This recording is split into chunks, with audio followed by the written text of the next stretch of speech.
Alright, so today we're going to be talking about one of the most unexpected moments in the Gospels, when Jesus, the Prince of Peace, looked at a tree and straight up cursed it. Yeah, the same Jesus who healed the sick, fed the thousands, and preached love, just walks up to a fig tree, finds no fruit, and says, "May no one ever eat from you again." And the next day, the tree is dead.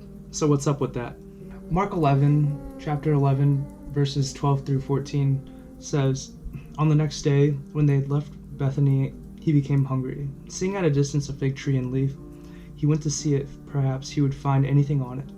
And when he came to it, he found nothing but leaves, for it was not the season for figs. He said to it, 'May no one ever eat fruit from you again.' And his disciples were listening." Jesus and his disciples are walking into Jerusalem. He's hungry, he sees a fig tree, and he goes over to grab some fruit. But there's nothing on it, just leaves. And Mark even throws in the weird detail, it was not the season for figs. Okay, so why is Jesus mad at a tree for not having fruit? Out of season? That doesn't seem fair, right? Now, this isn't about Jesus being hangry. This is symbolism. And if you know the Old Testament, you know that Israel is often compared to a fig tree. Jeremiah 8, verse 13 says, "There will be no grapes on the vine and no figs on the fig tree. And the leaf will wither, and what I have given them will pass away." And even in Hosea chapter 9, verse 10, it says, "I found Israel like grapes in the wilderness. I saw your forefathers as the earliest fruit on the fig tree in its first season.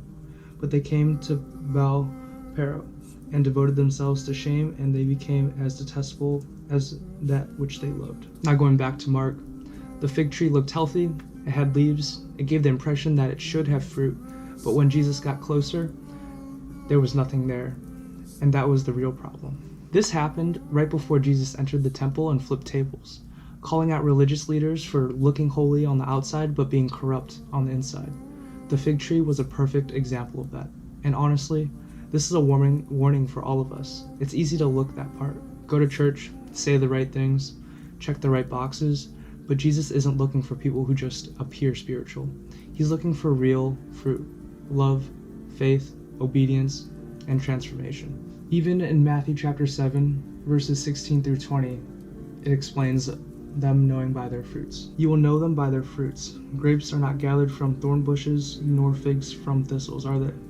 So every good tree bears good fruit, but the bad tree bears bad fruit. A good tree cannot produce bad fruit, nor can a bad tree produce good fruit. Every tree that does not bear good fruit is cut down and thrown into the fire. So then, you will know them by their fruits." So yeah, Jesus didn't curse the fig tree because he was hungry or moody. He was making a powerful statement. Real faith produces real fruit. What do you think? Did this story ever confuse you? Let me know in the comments. And if you're enjoying biblical breakdowns, hit that like button, and I'll see y'all in the next one.